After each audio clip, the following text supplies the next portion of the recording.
Hello, everybody. My name is Kyle, and welcome to the Old Glory Games podcast. This is episode 17. I can't believe we have come this far, but we are. And I'm here with my buddy Greg, and we're going to talk about everyone's favorite topic, and that's the WNBA. Hooray! More specifically, the WNBA and the salary differentials and the controversy that people are trying to bring that the WNBA, in some circles, should be making as much money as the NBA. And I have my own thing on this, Greg, which I actually will argue I hope that happens. But I'll let you chime in here on your thoughts. Sure. So, and I apologize to any hardcore WNBA fans for my sarcastic response there as far as talking about the WNBA. But I will admit it's at the bottom for me as far as favorite sports leagues. But, you know, with Caitlin Clark, maybe that'll turn around a little bit. But as far as WNBA salaries are concerned and all the talk that, well, they do the same job as the men, they should be paid the same. It's like, no.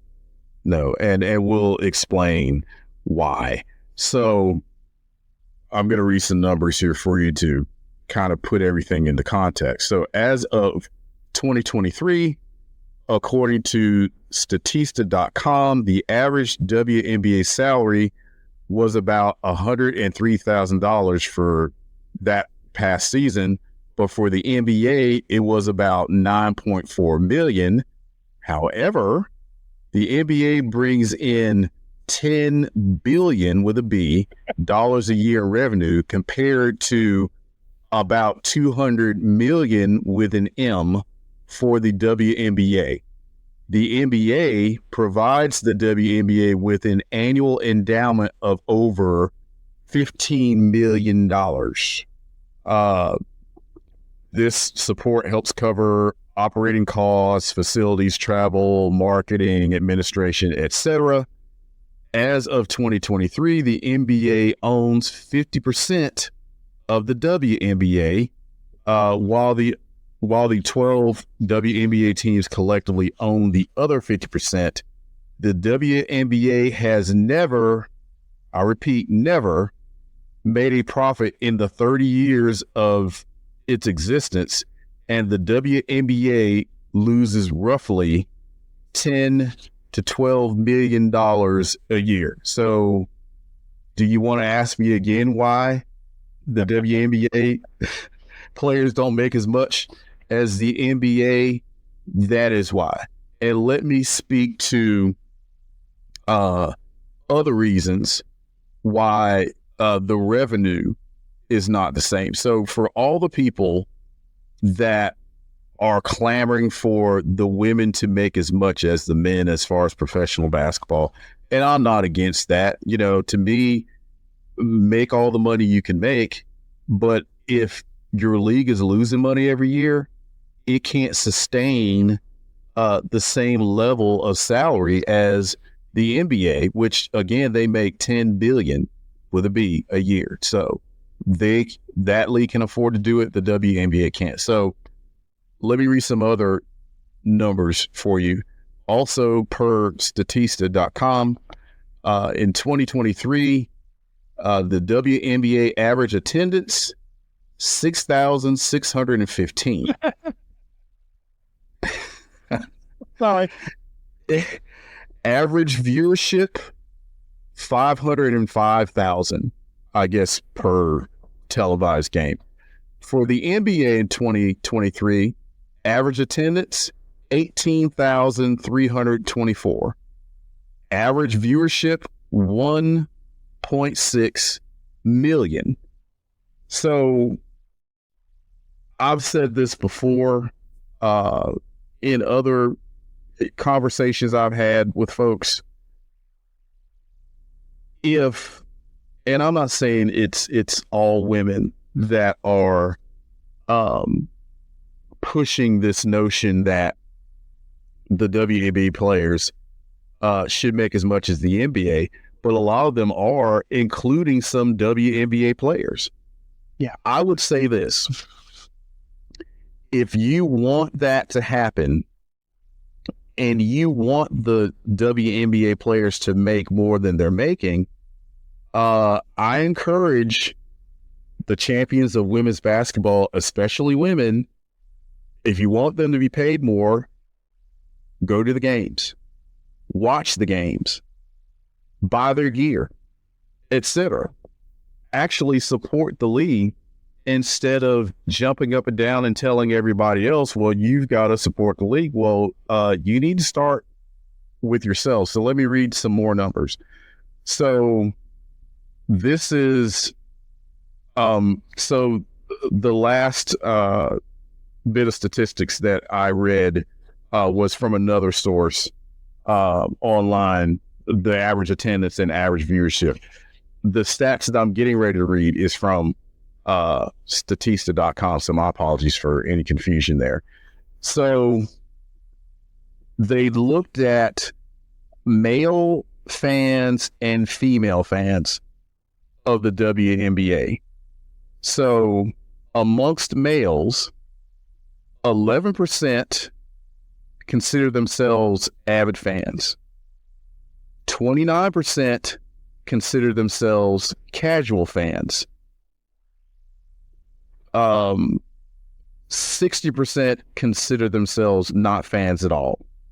Now, amongst females, only 4% consider themselves avid fans. Only 19% consider themselves casual fans, and 77% said they weren't fans of the WNBA at all. Wow. So I'm not picking on the women. Those are facts. The numbers don't lie. If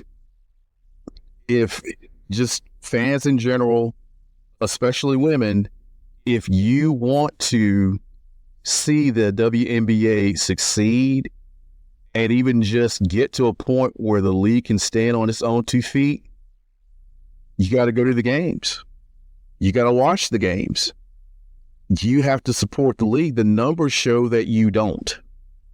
So if that's what you want to happen, and I'd like to see it happen, I'd like to see more people watch women's basketball, but you got to start there, because guess what?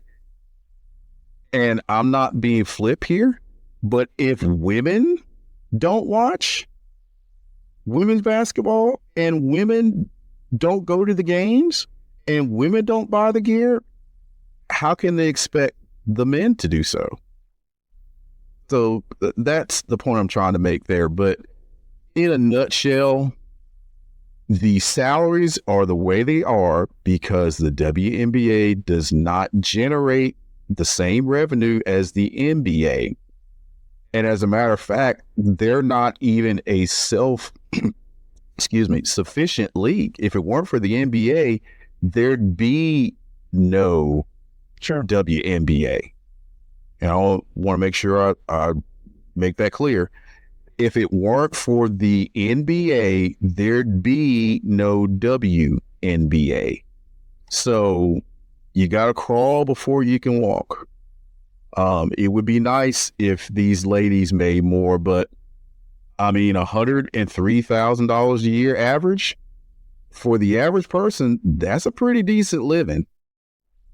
Okay, so that's the other thing. That's something else that your average person can't identify with. It's like, well, what are you complaining about? You make more than I do in a year. So go ahead. No, I'm just saying what you said. It's in 4 months. The season isn't 12 months. No, they don't play as many games as the NBA.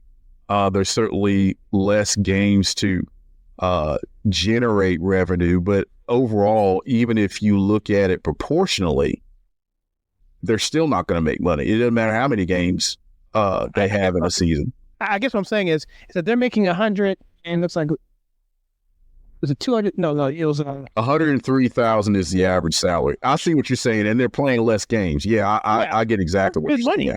That's good money. Yeah. It is. It definitely is.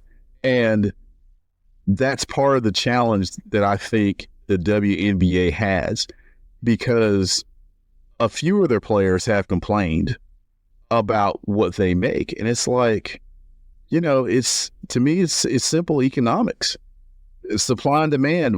There's not a whole lot of demand for more WNBA. It just isn't. Now, can it get there? Potentially. But I saw where one WNBA player said that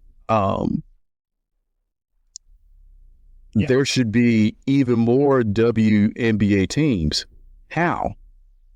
You're losing money every year. How is the solution? How is the solution having more teams? How is that the answer?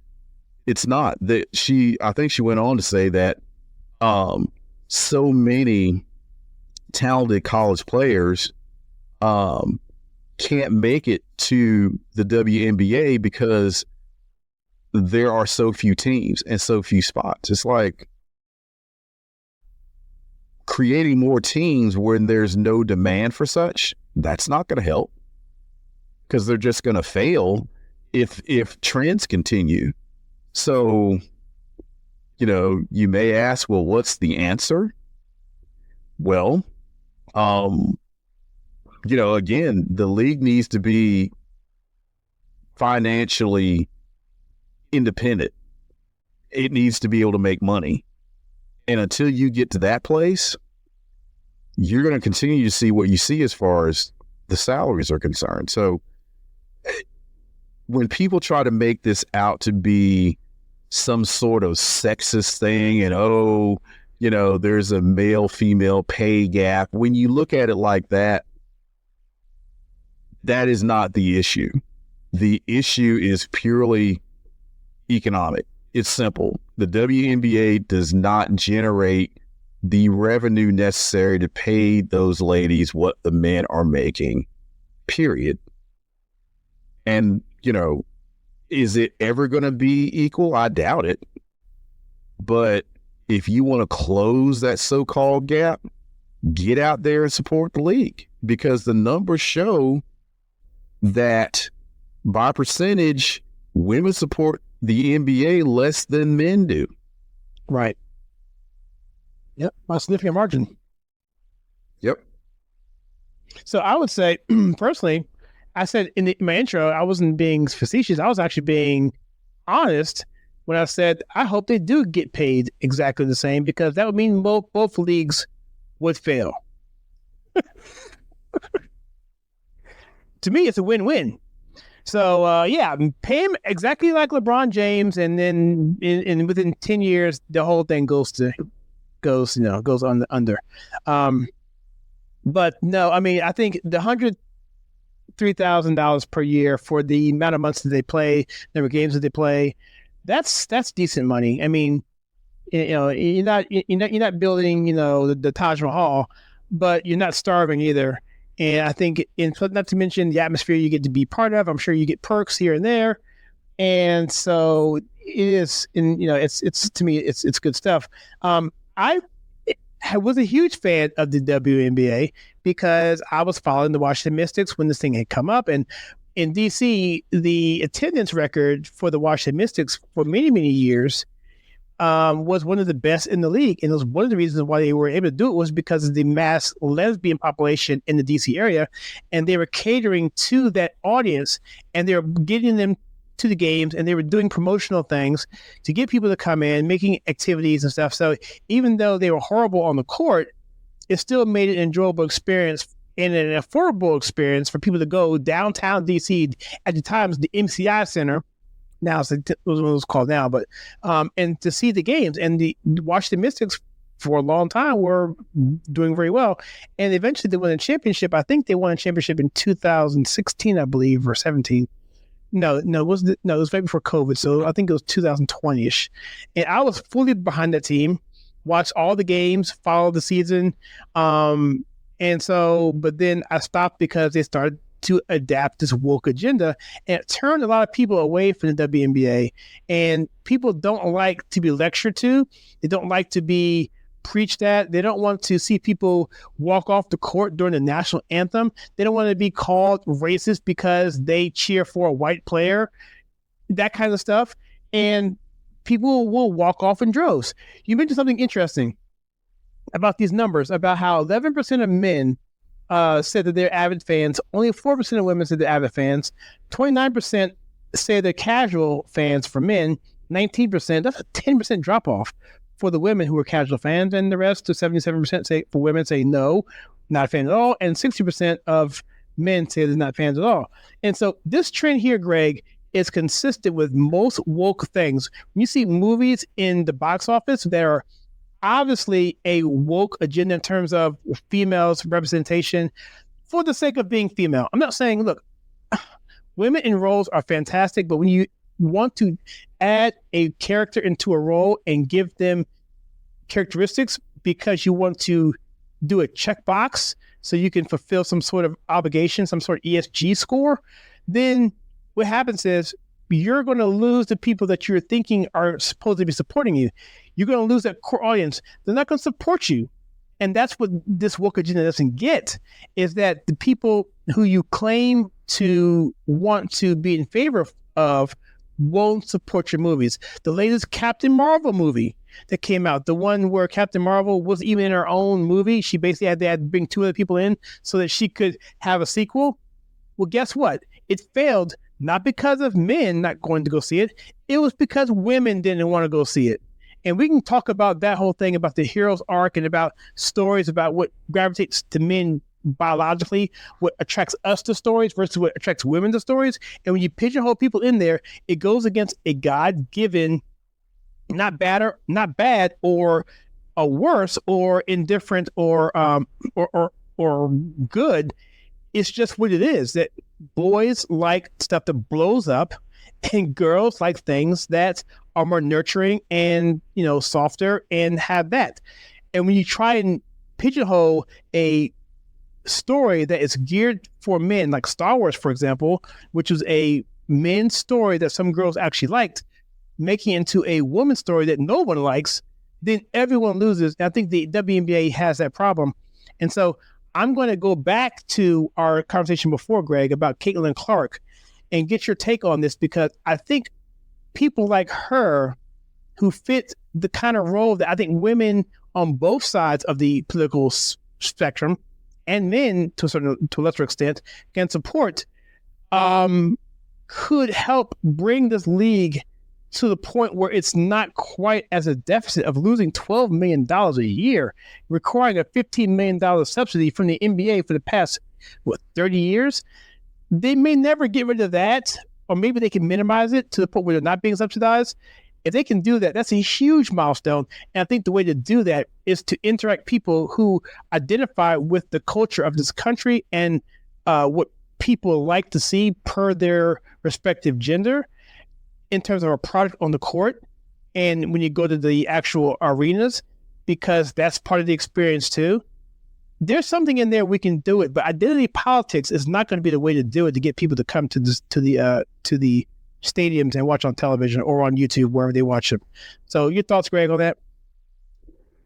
Yeah, so I think, as we discussed previously, I think Caitlin Clark has an opportunity to bring both sides of the fence together as far as encouraging even casual fans to tune in and watch the WNBA, because let's face it, some people don't like basketball, period. Some people just watch it every now and again, and that would fall into the casual fan category.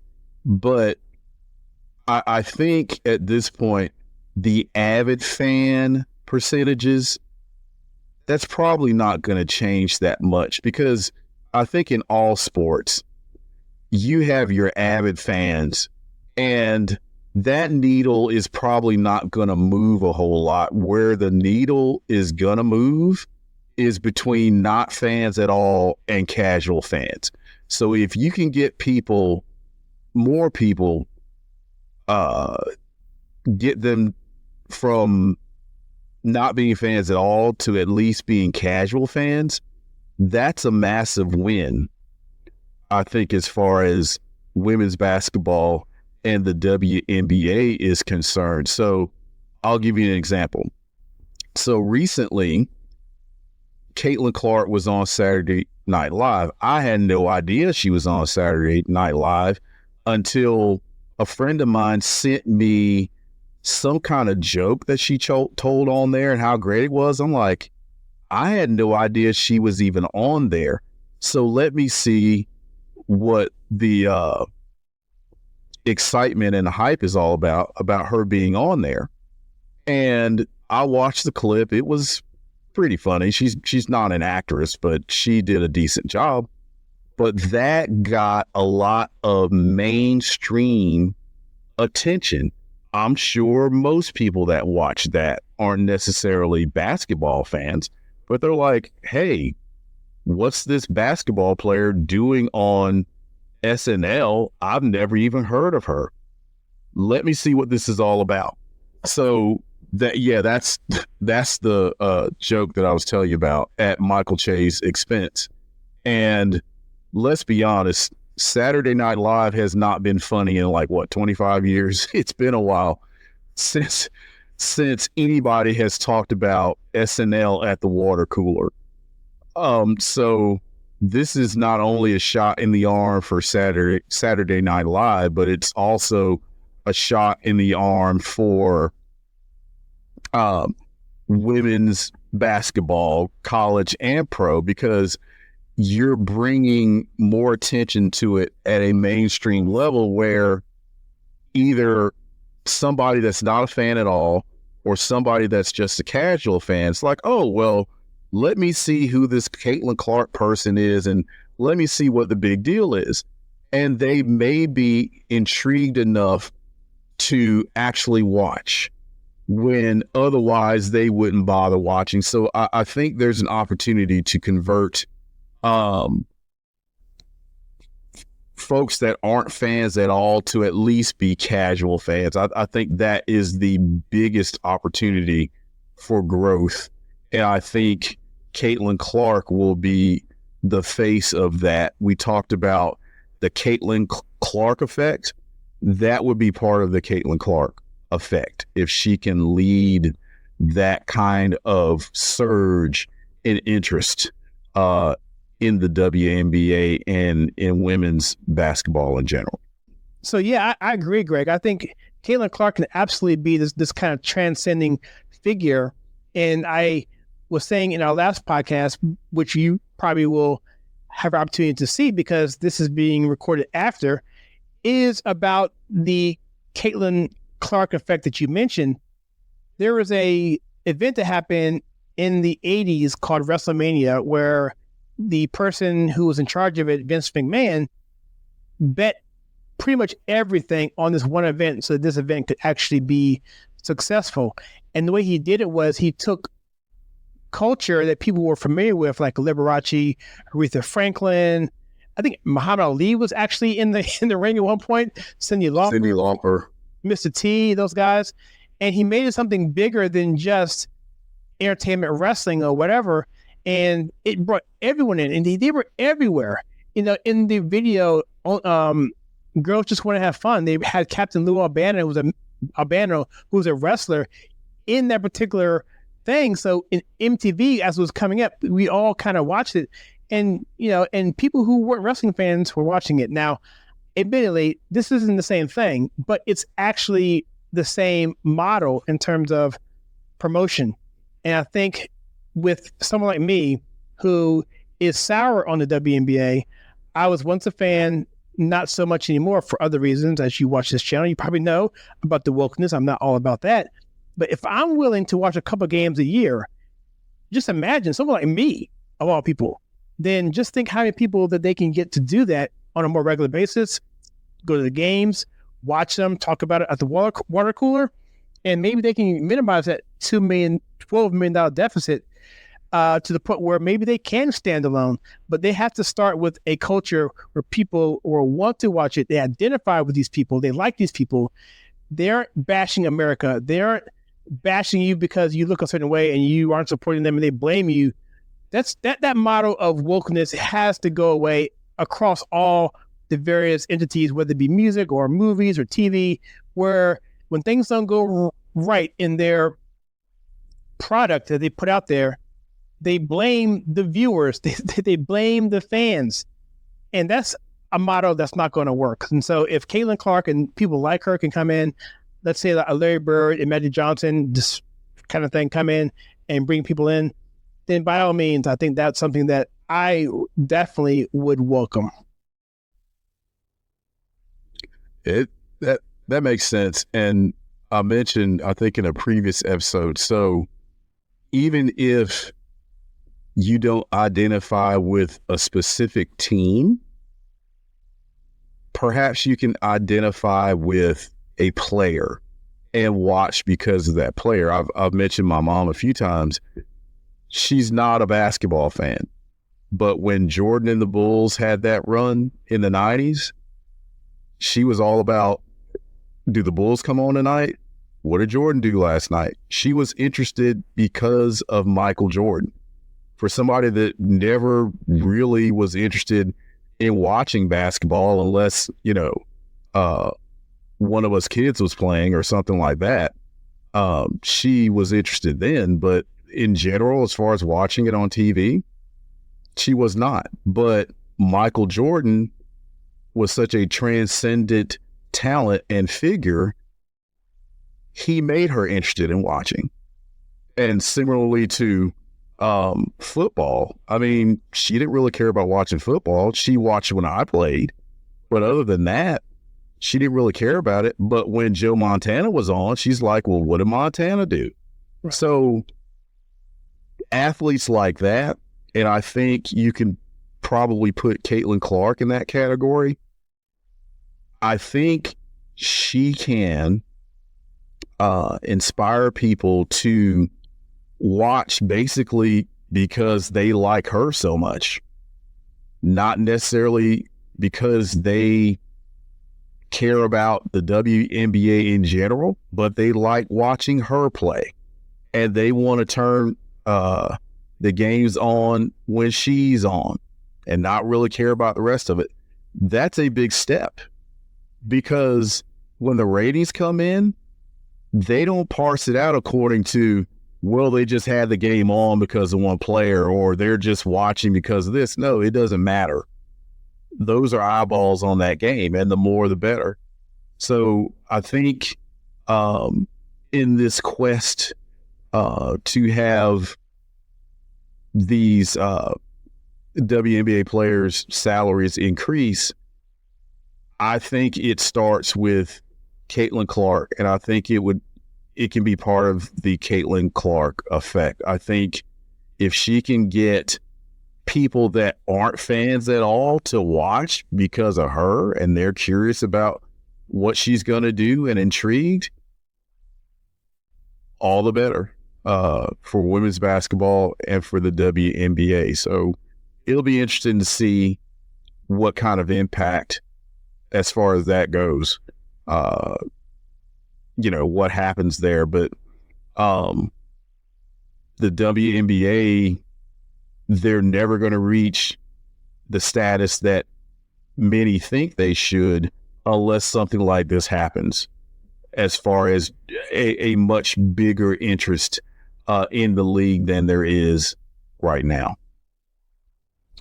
Yep, and I will wrap this thing up here. I'll leave an analogy what we talked about before at the other podcast we talked about in terms of this subject matter in terms of Caitlin Clark, and that is the 1999 World Cup, and that was the World Cup where they took the Women's World Cup, by the way, where they basically went all out, just like WrestleMania. They took a chance at this thing. Could we sell out the Rose Bowl? And the Rose Bowl's in Pasadena, California. It seems like over 100,000 people. Yeah. And to think that you could sell out the Rose Bowl probably the most prestigious stadium in the country. It's up there with Wembley Stadium. So it's to sell something like that out for a women's soccer game in 1999, when the World Cup prior to that didn't do much. Granted, it's in America, was a big deal. And they did it. And they did it because the women who are part of that particular team, the Mia Hamms, the Brandon Chastains, and so forth, those guys, the Akers, those people, they carried the team, they carried the flag, they inspired a nation, and that's the kind of effort, the Herculean effort that they're going to need, something like that, to get that, to promote that to the level where it can be something outside of itself. Right now, the WNBA is floundering, knowing it's a niche type of product. Now the opportunity with Caitlin Clark to do this thing, I think she'll need some more help along the way, but it has to start somewhere. And with that clip from Saturday Night Live, I think she can be a decent ambassador towards that.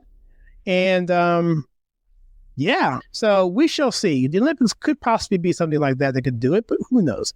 Maybe we're projecting too much, and maybe we're being too optimistic. But if I was the executive or one of the executives for the WNBA, I'm sorry, / NBA, because the NBA owns what 50% of it. They should definitely be charting out something for the opportunity for them and take a big risk on this thing and see what happens. I think they can probably do something that's significant that could make this to another level and get more people involved and have it move to the next level. I will just say that I've never talked about the WNBA this much in my life. I'm tapped out. And I owe it all to Caitlin Clark, because there's really not been a reason for me to talk about it nearly this much before now. And she has presented that reason. So, I mean, basically, I'll just sum it up like this. Again, the WNBA players, they need to get on the Caitlin Clark bandwagon. Fans of the WNBA, they really need to get out and support. And again, I encourage women, especially, the women that are clamoring for the WNBA players to make more money, because it's not realistic for them to make as much as the men, but for them to make more money, then I encourage you to go to the games and watch the games and support them, because that's the only way this is going to work, is if more people, especially women, support this women's league. Because again, if women don't go to the games, then, why would men want to go to the games? And, I think typically men, some of us just like sports, period. It doesn't matter what it is. Exactly. They'll go see it. Yep. But in this case, more men are willing to go to the games and support the league than women. And that needs to change. More people all overall need to support, but more women need to get out there and support it. And I think if that happens, especially women who aren't fans at all, I think you may see a change as far as the salaries and the perception of the game. Yeah, and I'm thinking back on the Rose Bowl game. If you go back and look at the video of that particular, especially the finals match, all the little young girls in the crowd. I mean, it was a sight to be seen. It was a sight to behold. It was a proud time to be an American. It was a fantastic match between China, and it was just a good time. This is pre 9/11, pre wokeness, when the world was actually, to me, pretty good. Little did we know what was coming, but because 9/11 was right around the corner. But at that point in time in history, it was a fantastic event. You watch those kids, the face paint on, the mothers and the kids. It was good. And at some level, the WNBA should strive for that. Now, to say it's going to be as big as that is probably an impossibility because it just is. But they need to find something a tenth of that. If they can find something, if they can bottle a tenth of that, then they're well on their way. I agree. So with that, guys, I want to thank you guys so much for hanging out with us on the Old Glory Games podcast. If you want a question, have a question for us, then email us at podcast@theconservativetake.com. That's podcast@theconservativetake.com. We will answer your questions. We will put them into a separate show, possibly. We got to figure out the formats, but we will get with those and respond to you. Maybe we'll do an Ask Me Anything session. We haven't discussed this, Greg. This is new to you. I'm just kind of throwing it out there. But we're open to that sort of thing, that sort of interaction to get your feedback so we can make this a better show. And any questions you have would be interesting to respond to those as well. Yeah. Great. Yeah, absolutely. And by the way, I want to do a wrestling show and I want to do a boxing of something because we're having a big fight coming up actually with Fury and I forget the guy's name. I'm drawing a blank now. That's coming up pretty soon, next month actually. That's going to be a unified championship belt with Tyson Fury, and I can't think of the guy's name right now, but that's going to be a big heavyweight fight. So maybe we can squeeze something in there and get it up there before it actually happens. We'll see. But and Tyson and Jake Paul, if that's actually going to be a real fight. And I forgot that one too. I forgot about that one too. Yeah, that's another big one. So, and Tyson is he's another hero of mine, secular hero. I just loved him growing up. See, I mean, there's a lot to talk about. And so your questions and your suggestions will definitely go a long way to make this a better show. And we are on Spotify and we're on Apple Podcasts and we are on YouTube, of course. And for Greg and myself, thank you so much. This was episode 17 of the Old Glory Games podcast. And until next time, we will see you then. Take care.